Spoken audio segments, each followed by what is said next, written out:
everybody, Tony D and Little Joan here with a hot take by request, kind of, not really. Richard uh, Privet, who commented under my hot take, "The Woke Kings reign and other political headlines," says, at 6:40 you say, "I hope you guys get killed at the polls," referring to Democrats. It is glaringly obvious that the polls are rigged, so why bother with the polls? There must be some other way of beating the left other than haha voting, in quotes. Voting is a thing of the past.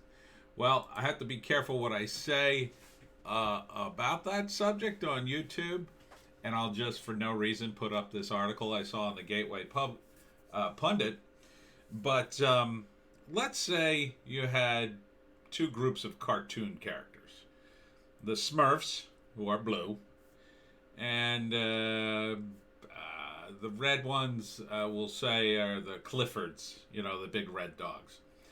And there's a bunch of them, not just one, right? And let's say they're in a contest, but the Smurfs keep cheating. Now, it's my feeling that despite the fact that the Smurfs keep cheating currently and historically, they can't cheat as much as you think they can, because a lot of their cheating is motivated by their virtue signaling, I believe.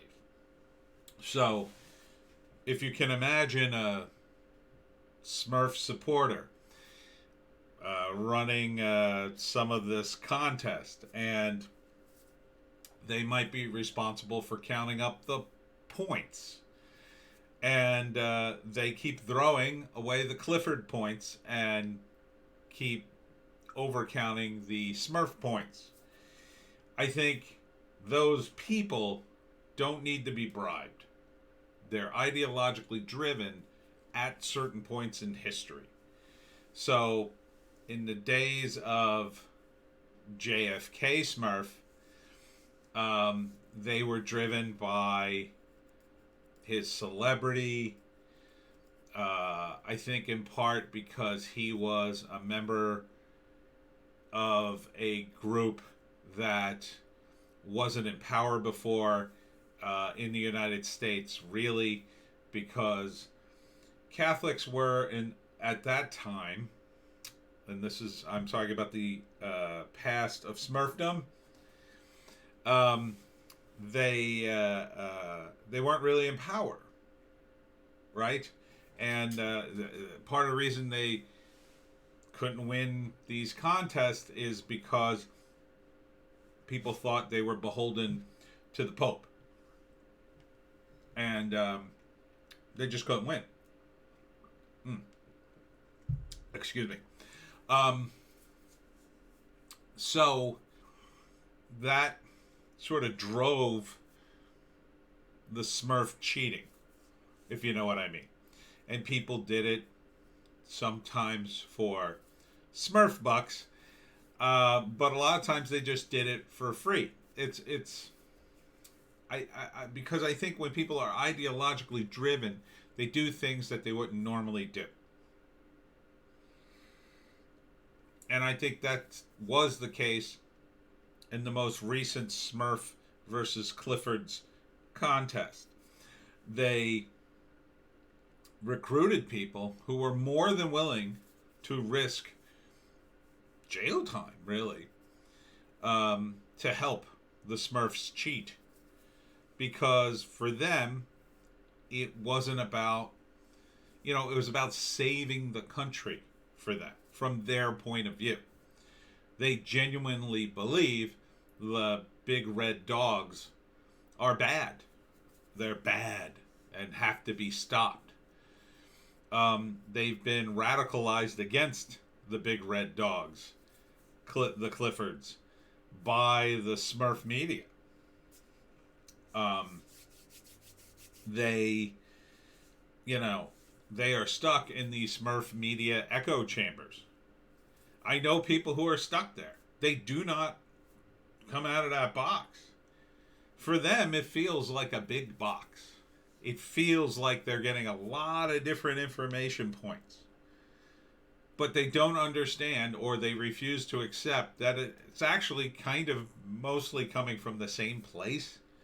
These Smurf media points, that the Smurfs own or control most of that media, like 90% of it, and even the stuff they don't control stays within a certain parameter that they only allow. Because if you leave that parameter, then they go after you. And it's not so much about Smurfs versus Big Cliffords, Big Red Dogs, because both have been in power. It's about the establishment behind those two cartoon characters. It's the establishment. The establishment has no loyalty except to itself. The establishment is full of obscenely rich and powerful people who are beyond being a Smurf or a Big Red Dog. They are completely above that. They are so powerful and rich. They are forces of nature within their own right in that ecosystem. And they decide, ultimately, who wins and who loses. And it just so happens that the Smurfs are in their best interest. So they allow them to win. Now, but they don't have total control.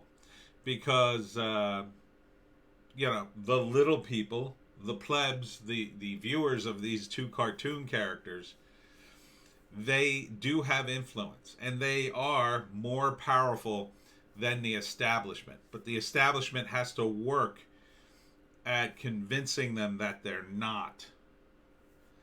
See, if every person in America who never was concerned about Smurfs or Big Red Dogs entered into this contest I'm referring to, then they could put any cartoon character as the winner of the contest. The most obscure cartoon characters you could think of could win instantly, because that many people don't participate in this contest. And that's what they're deathly afraid of. See, the thing about Big Red Dogs, during the last contest, is that scared the establishment is that people who never really voted before rose up. The reason, I think, number one, the contest cannot be rigged as much as you think. It can be massaged one way or another, but it can't be completely rigged 100%. And number two, the populist, the Smurfs used to be the populist.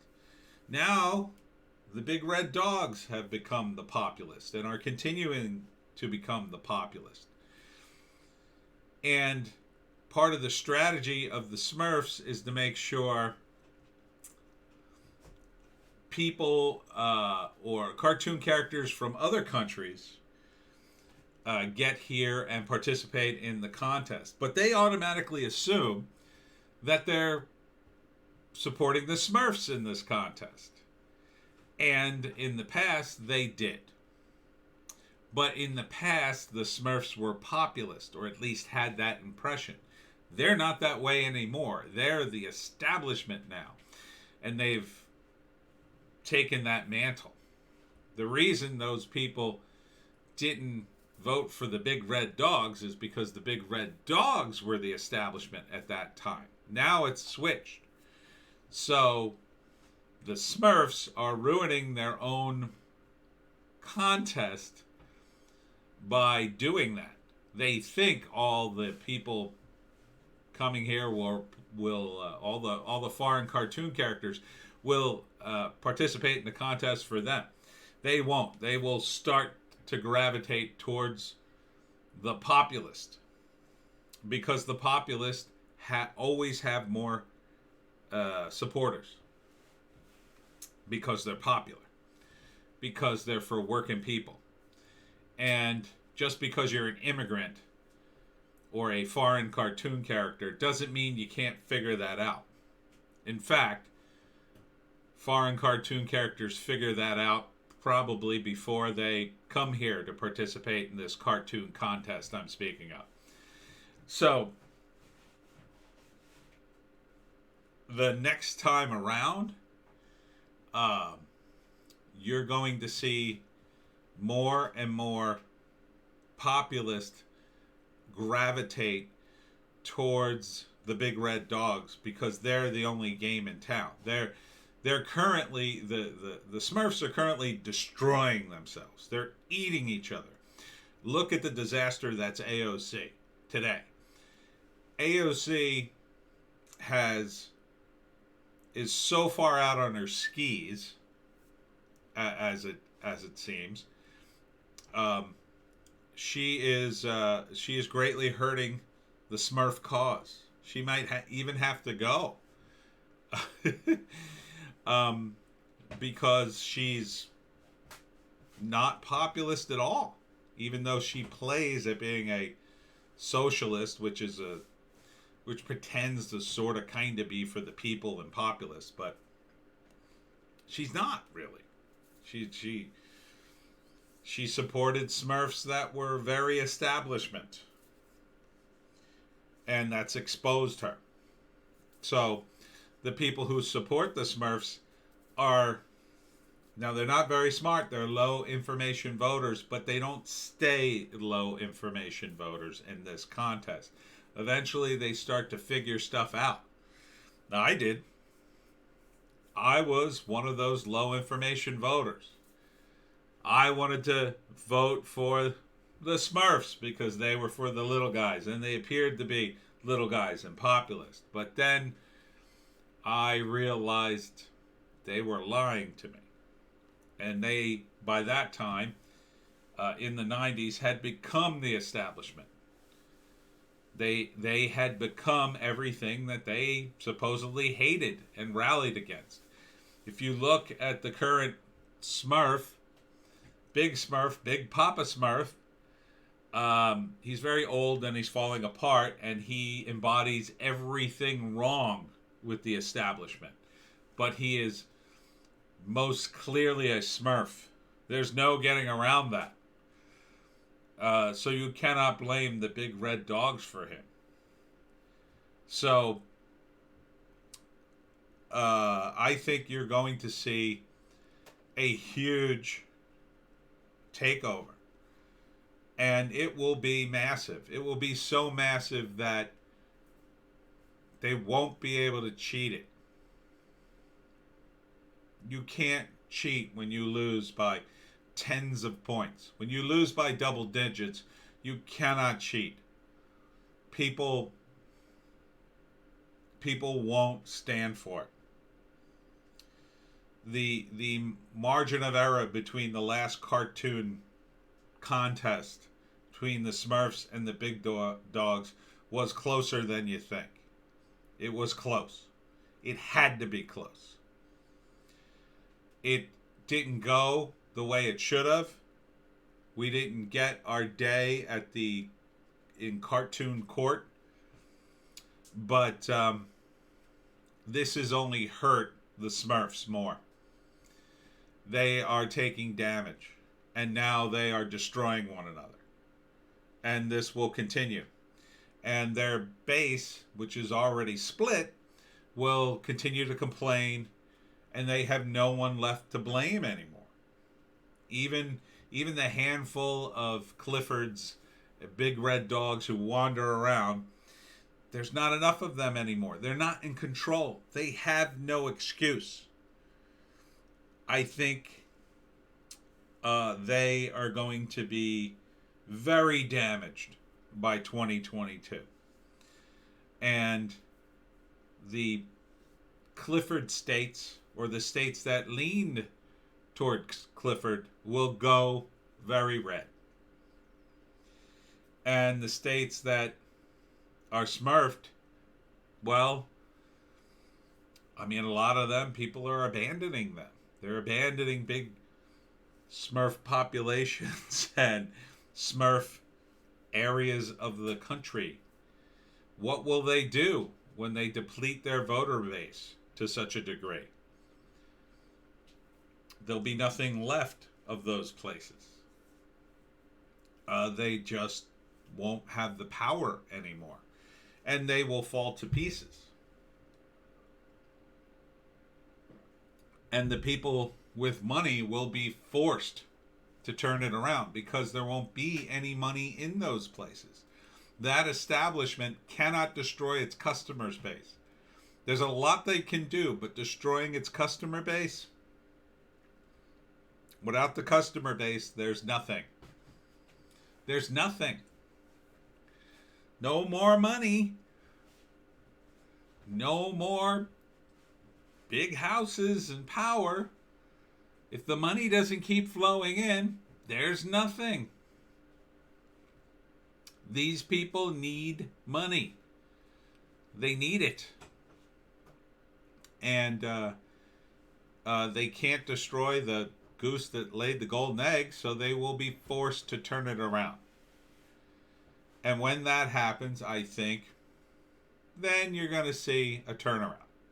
I think, depending on what happens in the next few months and, 2 years, I think, if the big red dogs get organized,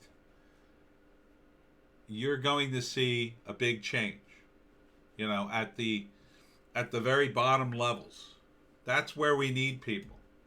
We need big red dogs at the bottom levels of this cartoon contest. We get the bottom levels, everything above comes together. So I hope I've made myself clear in this cartoon contest, and I hope I've answered your comment. Thank you for it, by the way. And if you have a comment you would like me to respond, I love doing requests.